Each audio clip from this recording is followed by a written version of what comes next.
नमस्कार, pulse 24 news देख रहे हैं। यहाँ पर मैं हूं आपके साथ आफरीन बानो। वक्त हो गया है नेशनल बुलेटिन का, लेकिन उससे पहले एक नजर इस वक्त की हेडलाइंस पर।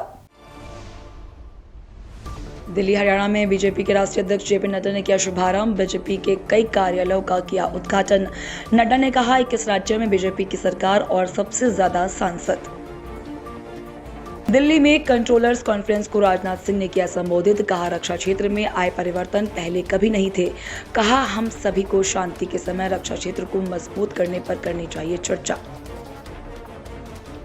जम्मू कश्मीर में केंद्रीय मंत्री पीयूष गोयल ने की अपनी सरकार की तारीफ। कहा भारत के हितों की रक्षा करना मोदी सरकार की पहली प्राथमिकता। आज दुनिया भारत के साथ बढ़ाना चाहती है व्यापार। कर्नाटक के हुबली केंद्रीय मंत्री प्रहलाद जोशी की दरिया दिली आई सामने। रास्ते में दुर्घटना का शिकार हुए पीड़ित की मंत्री ने की मदद। मेडिकल स्टाफ को भी उचित उपचार देने के लिए दिए निर्देश। जदयू नेता नीरज कुमार का तेजस्वी यादव पर निशाना। बिहार की जनता को नीतीश कुमार पर भरोसा। कहा 159 पुलिसकर्मी सिर्फ लालू यादव के परिवार की सुरक्षा में लगे हुए। बुलेटिन की शुरुआत बड़ी खबर के साथ करेंगे। बीजेपी के अध्यक्ष जेपी नड्डा ने दिल्ली के 3 जिले महरौली, बाहरी दिल्ली का जिला और नजफगढ़ के साथ ही हरियाणा के झज्जर, सिरसा और कुरुक्षेत्र के नवनिर्मित कार्यालयों का उद्घाटन किया। इस मौके पर जेपी नड्डा ने कहा कि मैं हरियाणा और दिल्ली के पार्टी कार्यकर्ताओं को बधाई देता हूं। उन्हें 3 नए कार्यालय मिल रहे हैं और इसके साथ ही मैं आपको आपके अथक प्रयासों के लिए भी बधाई देता हूं। उनका फल मिला और हमने दिल्ली में सरकार बनाई। साथ ही नड्डा ने कहा कि हरियाणा की जनता और पार्टी कार्यकर्ताओं को भी धन्यवाद देता हूं। उन्होंने लगातार तीसरी बार बीजेपी सरकार बनाकर इतिहास रच दिया है। यहाँ हरियाणा प्रदेश के कार्यकर्ताओं को और दिल्ली प्रदेश के कार्यकर्ताओं को आभार और अभिनंदन भी प्रस्तुत करता हूं कि आप सब लोगों को 3 नए कार्यालय मिल रहे हैं। और इसके साथ साथ मैं आपको इस बात के लिए भी बधाई देना चाहता हूं कि आप कार्यकर्ताओं के अथक प्रयास ने, अथक मेहनत ने दिल्ली में अपना रंग दिखाया है और दिल्ली में अपनी सरकार बनाई। इसके लिए मैं कार्यकर्ताओं का बहुत बहुत साधुवाद देता हूं। और साथ ही साथ मैं हरियाणा की जनता को और हरियाणा के कार्यकर्ताओं को विशेष रूप से बधाई देता हूं, जिन्होंने लगातार तीसरी बार सरकार बना करके यहाँ एक इतिहास रच दिया है। उसके लिए मैं बहुत बहुत आपको बधाई देना चाहता हूं।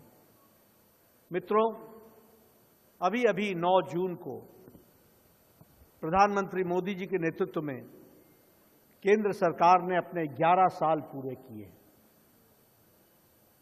अविरल और पूरी ताकत के साथ ये 11 साल बेमिसाल रहे हैं, इसमें कोई शक की बात नहीं। और यह 11 वर्ष स्वर्णिम अक्षरों में लिखा जाने वाला वर्ष है, इसको भी हमको ध्यान रखना चाहिए। दिल्ली में डीआरडीओ की तरफ से आयोजित कंट्रोलर्स कॉन्फ्रेंस में केंद्रीय रक्षा मंत्री राजनाथ सिंह ने कहा कि रक्षा क्षेत्र में आज जो परिवर्तनकारी बदलाव हो रहे हैं वे पहले ऐसे नहीं थे। आज के बदलाव गतिशील और अनिश्चित हैं। उन्होंने कहा कि मुझे लगता है कि हम सभी को शांति के समय रक्षा क्षेत्र को मजबूत करने पर चर्चा करनी चाहिए, लेकिन अचानक हम खुद को ऐसी स्थिति में पाते हैं जो हमें जताती है और हमें कुछ और करने की ज़रूरत महसूस होती है। अगर किसी उपकरण की अचानक ज़रूरत पड़ जाती है तो हम सभी को इस मुद्दे पर विचार करना चाहिए। ये सब शांति के समय में करने की ज़रूरत है। साथियों, मेरा मानना है इंटरनल रिफॉर्म्स ज़्यादा ऑर्गेनिक होते हैं तथा इन्हें एडॉप्ट किए जाने में ज़्यादा अवरोध भी पैदा नहीं होता है। ऐसा इसलिए है कि ये आइडियाज़ खुद आपकी संस्था के अंदर से आ रहे हैं और इस प्रकार से इंट्रोस्पेक्शन के द्वारा किए गए इम्प्रूवमेंट्स पूरी ऑर्गेनाइजेशंस को न सिर्फ डायनेमिक, इफेक्टिव, इनोवेटिव और प्रोफेशनल बनाती हैं, बल्कि पूरी ऑर्गेनाइजेशन को एक लिविंग ऑर्गेनाइजेशंस के रूप में ट्रांसफॉर्म कर लेती हैं। साथियों, आज डिफेंस सेक्टर में जो ट्रांसफॉर्मेटिव चेंजेज हो रहे हैं, थोड़े समय पहले तक ऐसा नहीं था। आज एक कि नए चेंजेज बड़े डायनेमिक और अनसर्टेन भी हैं।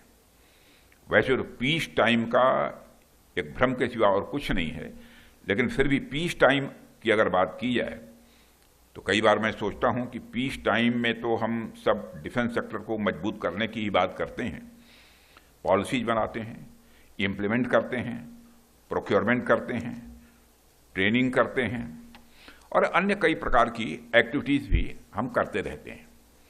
परंतु अचानक से कुछ ऐसी सिचुएशन बनती है जो हमारे पीस टाइम की थिंकिंग को झकझोर देती है।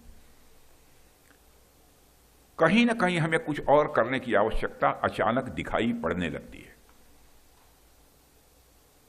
इसे मैं आपको एक उदाहरण के साथ बतलाना चाहूंगा। मान लीजिए कि हम एक विशेष प्रकार की इक्विपमेंट या एमिनेशन की एनुअल प्रोडक्शन किसी एक खास संख्या तक कर रहे हैं, खास नंबर की हमको इतना करना है और उतना कर पाते हैं, जिसे हम इस्टेब्लिश प्रोडक्शन कैपेसिटी के नाम से जानते हैं। अब अचानक कोई ऐसी परिस्थिति आ जाए कि हमें इस इक्विपमेंट या एमिनेशन की ज्यादा आवश्यकता पड़ जाए, तो उसकी उपलब्धता कैसे होगी? उसके लिए हमारे पास क्या प्लान होना चाहिए? ऐसी स्थिति में हमें क्या तैयारी रखनी चाहिए? इसके बारे में भी हमें पीस टाइम में ही विचार करना पड़ेगा। साथियों, फाइनेंशियल मैनेजमेंट के क्षेत्र में भी यह बात लागू होती है। नॉर्मल या रूटीन वर्क पीस टाइम की एक एक्टिविटी है, परंतु किसी अचानक आई सिचुएशन की वजह से अगर मैनेजमेंट या डिसीजंस मेकिंग में आवश्यक बदलाव लाना पड़े, तो उसके लिए हमारे पास क्या इनोवेटिव टेक्निक्स होंगे, इस पर भी हम सबको विचार करने की लगातार आवश्यकता है। साथियों, इसके पहले जब मैं आपके बीच आया था तो मैंने कहा था कि फाइनेंशियल मैनेजमेंट को आगे बढ़ाते हुए डिफेंस इकोनॉमिक्स के क्षेत्र में भी आप आगे कदम बढ़ाएं, और उसके पीछे कारण यही था कि आज भारत सहित पूरा विश्व रीअर्मामेंट के नए दौर से गुजर रहा है और अब इस क्षेत्र में काफी कैपिटल इंटेंसिव इन्वेस्टमेंट भी किए जा रहे हैं। जम्मू कश्मीर के दौरे के दौरान केंद्रीय मंत्री पीयूष गोयल ने अपनी सरकार की तारीफ करते हुए कहा कि भारत के हितों की रक्षा करना मोदी सरकार की पहली प्राथमिकता है। किसी भी देश के साथ जो भी मुक्त व्यापार समझौता किया जाएगा वो जम्मू कश्मीर और पूरे भारत के हितों की रक्षा करते हुए किया जाएगा। उन्होंने कहा कि आज दुनिया भारत को व्यापार और उद्योग में एक विश्वसनीय साझेदार के रूप में देखती है। लोगों का मानना है कि भारत और भारतीय ईमानदारी से व्यापार करते हैं, इसलिए आज दुनिया भारत के साथ व्यापार बढ़ाना चाहती है। Be vocal for local.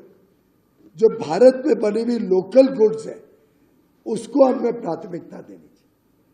और अब तो हमारे लोकल गुड्स पूरे विश्व में जा रहे हैं। आखिर ये फ्री ट्रेड एग्रीमेंट क्यों किया जाता है?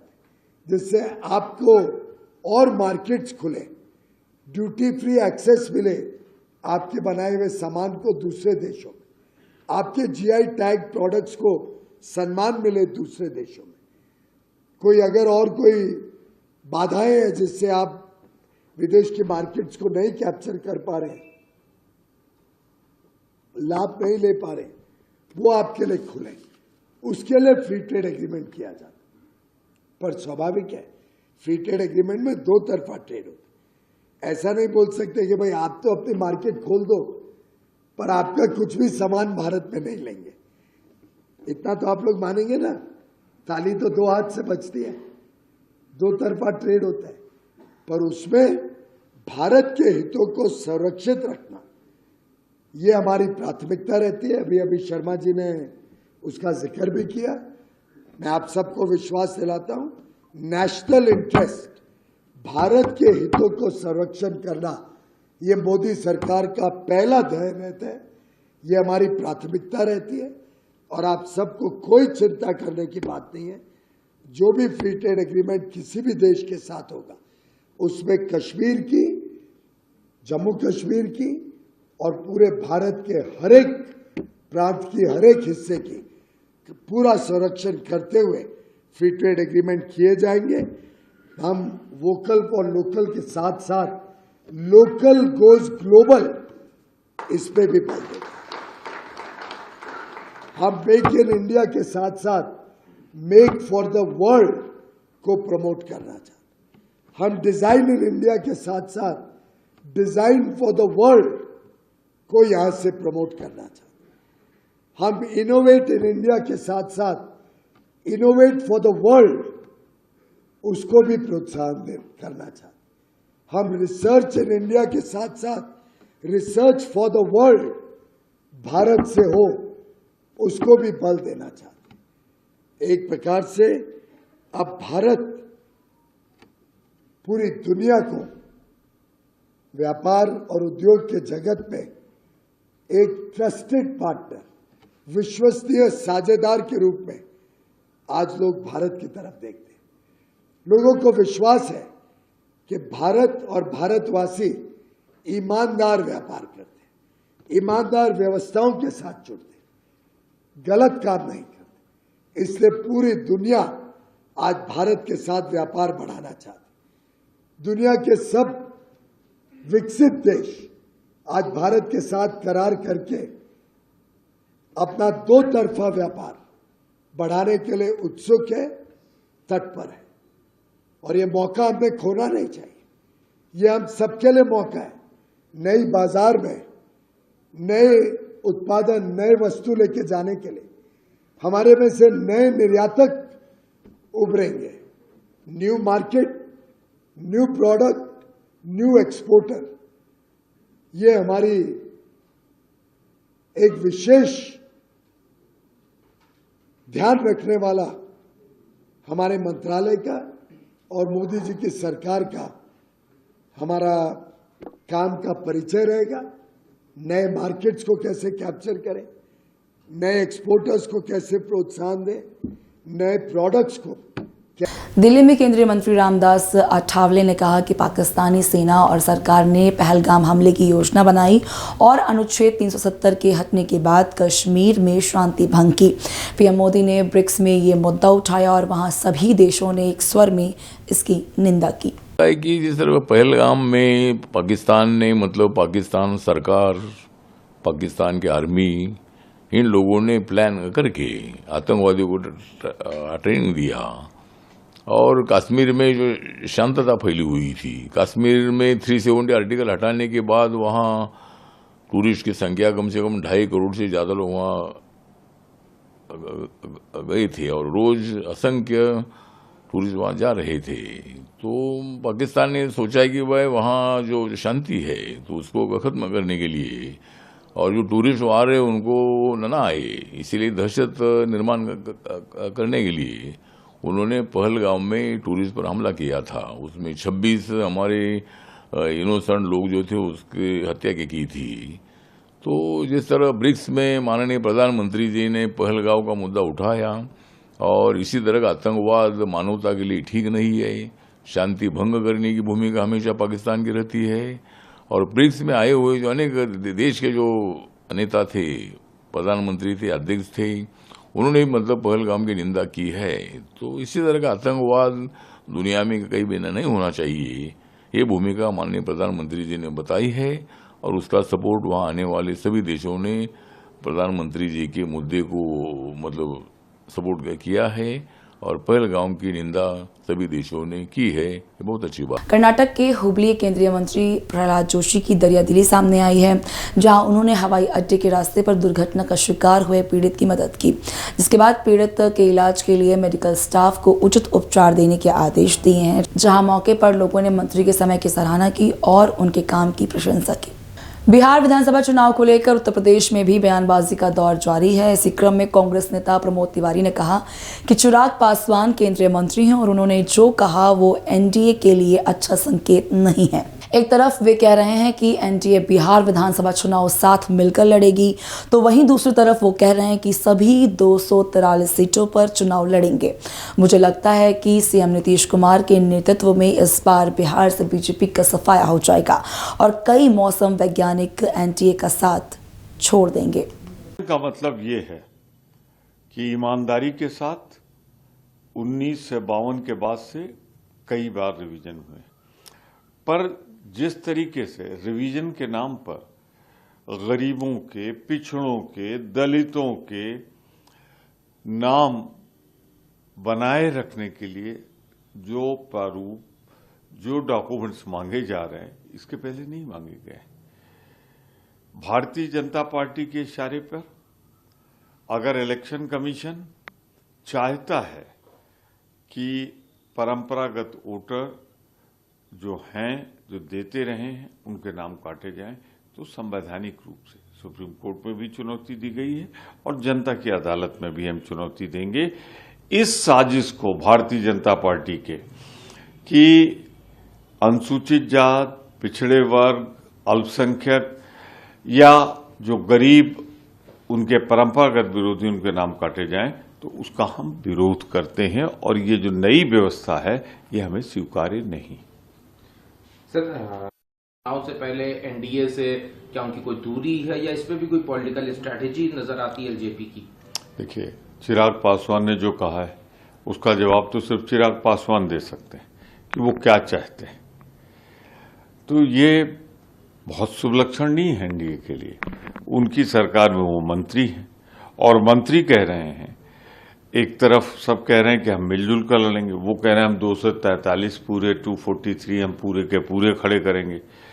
तो आप देखिएगा जो बिहार का परिणाम दिखाई पड़ रहा है उसमें नीतीश के राज में, नीतीश के नेतृत्व में भाजपा का पूरी तरह सफाया होने जा रहा है बिहार में। तो बहुत से मौसम विज्ञानी छोड़कर जाएंगे एनडीए को। वहां बिहार में चुनाव के पहले बहुत ध्रुवीकरण होगा। और कड़े शब्दों में कहा कि आतंकवाद। बिहार चुनाव को लेकर बयानबाजी का दौर जारी है। इसी को लेकर पटना में राजद नेता तेजस्वी यादव के बयान पर जदयू नेता नीरज कुमार ने कहा कि बिहार की जनता को नीतीश कुमार पर भरोसा है। आपराधिक घटना का 17 मानकों पर हमारी सरकार समीक्षा करती है। उन्होंने निशाना साधते हुए कहा कि तेजस्वी यादव किस पर सवाल खड़े कर रहे हैं। 159 पुलिसकर्मी सिर्फ लालू यादव के परिवार की सुरक्षा में लगे हुए हैं। बिना सुविधा के ये परिवार रह नहीं सकता है। साथ ही साथ बिहार की जनता को नीतीश कुमार जी पर भरोसा है। आपराधिक घटना जो हुआ 17 मानक पर हमारी सरकार समीक्षा करती है। वो प्रेम प्रसंग का मामला हो, भूमि विवाद का मसला हो, जाति संघर्ष का मामला हो, वर्ग संघर्ष का, ऐसे 17 मानक है। अब कौन किस कारण से हुआ है इसका भी उद्वेदन भी होता है और उसका अंतिम निष्कर्ष तक पहुंचाते हैं। लेकिन माननीय तेजस्वी यादव जी, आप किस पर सवाल खड़ा कर रहे हैं? 159 पुलिसकर्मी केवल लालू जी के खानदान की सुरक्षा में लगा हुआ है। 159। आपको 159 पुलिस की जरूरत क्या है पूरे परिवार को? जरा इसी को कृपा कर किसी पर जानकारी दे दीजिए। बिना सुविधा बिना दान के यह परिवार रह ही नहीं सकता है। एक ही बंगला में रहते हैं। एक भाई को छोड़ दीजिए, उनको तो अलग कर दिया गया, किनारे कर दिया गया है, लेकिन इसके अलावा सब एक ही घर में रहते हैं। 159 पुलिसकर्मी केवल लालू जी के परिवार की सुरक्षा में लगा हुआ है। लिख के इन लोगों ने दिया होगा, अनुरोध किया होगा, तो सुविधा के लिए बेचैन हो जाते हैं।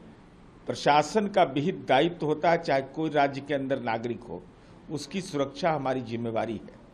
जो घटना हुई है उस घटना पर मुकम्मल कार्रवाई भी जब होता है तो तेजस्वी यादव आपका ट्वीट दिखना चाहिए, जो ट्वीट दिखता नहीं है। अगर ऐसा ही आपकी मंशा थी तो रितलाल यादव जब गिरफ्तारी हुई थी उस समय भी ट्वीट करते कि कानून का इकबाल कायम है। हमारे दल के विधायक ने भी गड़बड़ी किया तो जेल गया। रायपुर में मुख्यमंत्री विष्णु देवसाय ने पंडरिया में 72.70 करोड़ रुपए की लागत वाली 61 विकास परियोजनाओं का वर्चुअल उद्घाटन और शिलान्यास किया।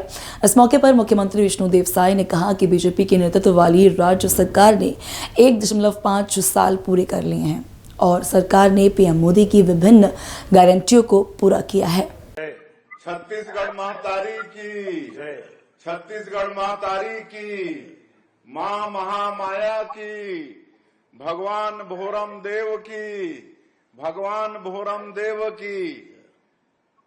आज पंडरिया के पावन भूमि में आयोजित कबीरधाम जिला के पंडरिया विधानसभा क्षेत्र के अंतर्गत 72 करोड़ के विकास काम के लोकार्पण और भूमि पूजन कार्यक्रम में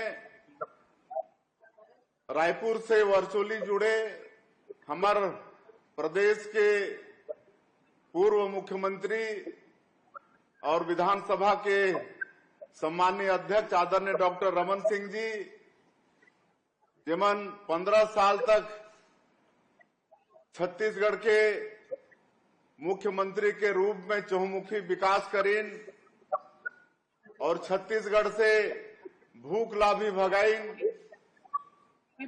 और सड़क, बिजली, पानी हर तरह के विकास के काम करीन। ऐसे चाउर वाले बाबा आदरणीय डॉक्टर रमन सिंह जी, हमार प्रदेश के डिप्टी सीएम और गृह मंत्री आदरणीय श्री विजय शर्मा जी, हमारे राजनांदगांव के सांसद श्री संतोष पांडे जी, पंडरिया के लोकप्रिय विधायक महोदया श्रीमती भावना बोहरा जी, हमारे कबीरधाम जिला के अध्यक्ष राजेंद्र चंद्रवंशी जी, पूर्व विधायक डॉक्टर सियाराम साहू जी, पूर्व विधायक श्री अशोक साहू जी, श्री राम कुमार भट्ट जी, गोपाल साहू जी, मंच में विराजमान सबो हमार भारतीय जनता पार्टी के नेतागण, वहां के कलेक्टर, एसपी, सभी अधिकारीगण और निर्वाचित जनप्रतिनिधिगण और पूरे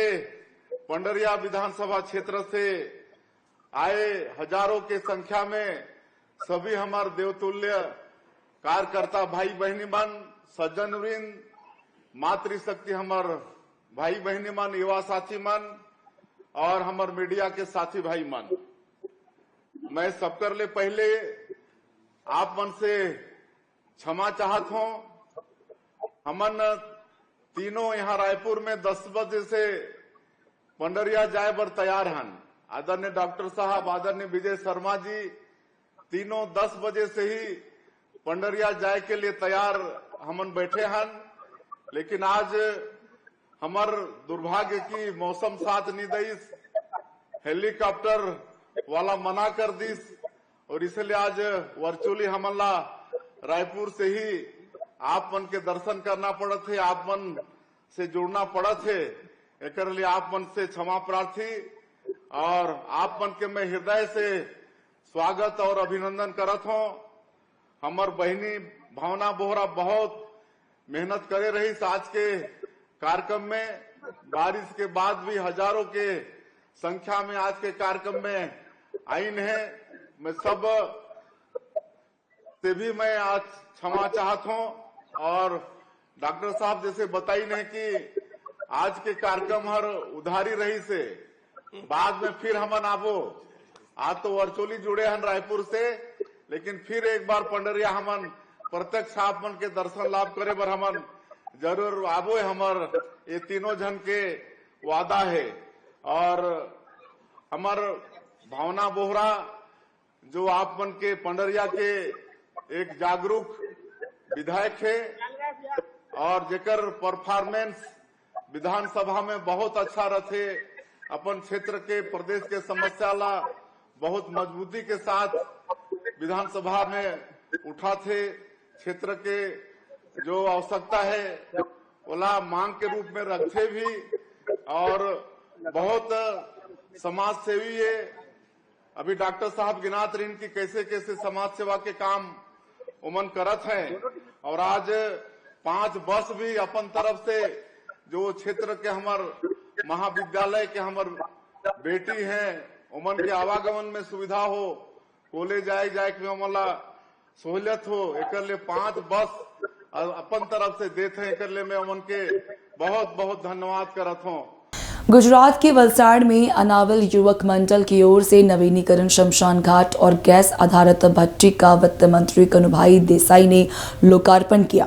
इस अवसर पर अनावल युवक मंडल के अध्यक्ष दिलीप देसाई ने कहा कि ये शमशान घाट वर्ष 2014 से 15 में कानूभाई देसाई के विधायक रहते हुए वापी नगर पालिका की ओर से आवंटित भूमि पर बनाया गया था। आपको बता दें कि इस शमशान घाट में 2 गैस आधारित और 3 लकड़ी आधारित भट्टियां कार्यरत हैं। उन्होंने कहा कि लगभग 1 करोड़ 30 लाख रुपए की लागत से नवीनीकृत किया गया है। अकोला और उसके आसपास के करीब 25 बेरोजगार युवक युवतियों को वेस्टर्न कोलफील्ड्स लिमिटेड में नौकरी देने का झांसा देकर 10-10 लाख रुपए की ठगी की गई है।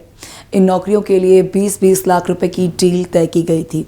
इसमें से प्रत्येक से 10-10 लाख रुपए वसूले गए। इसके लिए बेरोजगार युवकों से ये रकम नागपुर के वासुदेव हलमारे और अकोला के दलाल आशुतोष चंगोईवाला के जरिए ली गई है। लेकिन अब 8 महीने तक नौकरी न मिलने के बाद बेरोजगार युवकों और उनके परिजनों ने धोखाधड़ी का आरोप लगाया है। इस मौके पर मामले में अकोला के सिविल लाइंस पुलिस में 4 लोगों के खिलाफ मुकदमा दर्ज किया गया है। इसमें नागपुर के वासुदेव हलमारे और अकोला के आशुतोष चंगोईवाला शामिल हैं। इस बीच इस माध्यम से ये आशंका जताई जा रही है कि WCL में नौकरी के नाम पर धोखाधड़ी करने वाला एक बड़ा रैकेट पूरे राज्य में सक्रिय है।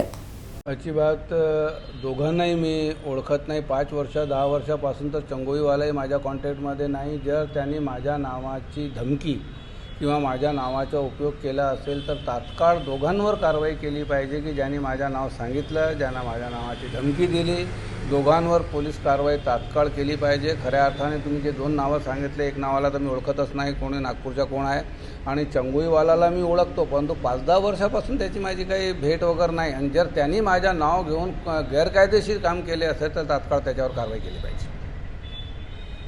चंगोईवाला सोबत संपर्क साधला होता, पण तो काही म्हणत नाहीये, बस पैशाची टाळाटाळ करत आहे आणि सरळ सांगत आहे जो होता वो कर लो तुम।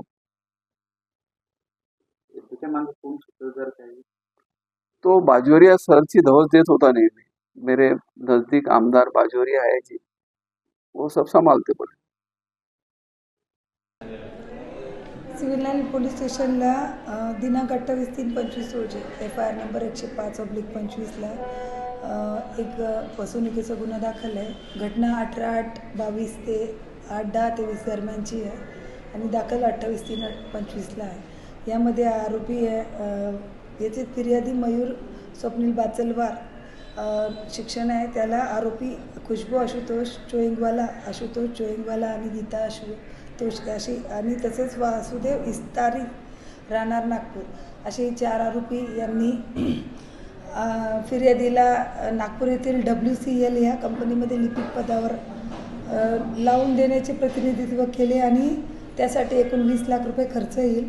त्यासाठी फिर्यादीला ॲडव्हान्स 8 लाख रुपये लागतील। फिर्यादीने ते चेकद्वारे आरोपितांना दिले आहे आणि बाकीचे पैसे पगारातून कापण्याबाबत अशा आशयाची एक आणि त्याची फसवणूक केली अशा आशयाची फिर्याद होती। ती आमच्याकडे सदरील गुन्हा कोर्टाद्वारे M केस आलेला आहे, तो इकडे दाखल करून घेतला आहे आणि सध्या त्याच्यावर तपास सुरू आहे। पटना में मुहर्रम का ताजिया जुलूस लालू राबड़ी आवास पर पहुंचा। इस मौके पर लालू यादव ने आवास के अंदर तमाम मुस्लिम समाज के लोगों से मुलाकात की, जहां राबड़ी देवी ने ताजिया का तहे दिल से सजदा कर इस्तकबाल किया। इस दौरान लालू यादव की छोटी बेटी चंदा यादव भी इस्तकबाल करती हुई नजर आईं, तो वहीं राजद सुप्रीमो लालू प्रसाद यादव ने बैठकर अखाड़ा का मजा लेते हुए नजर आए। अकोला में मुहर्रम के दिन हर साल की तरह इस साल भी ईरानी समुदाय ने अकोट फाइल के इमाम बाड़े से जोहर की नमाज अदा की, जिसके बाद शोहदाए करबला हजरत इमाम हुसैन की याद में जुलूस निकाला गया। फिलहाल इस बुलेटिन में मेरे साथ बस इतना ही। मुझे दीजिए इजाजत और आप देखते रहिए पल्स 24 न्यूज़। नमस्कार।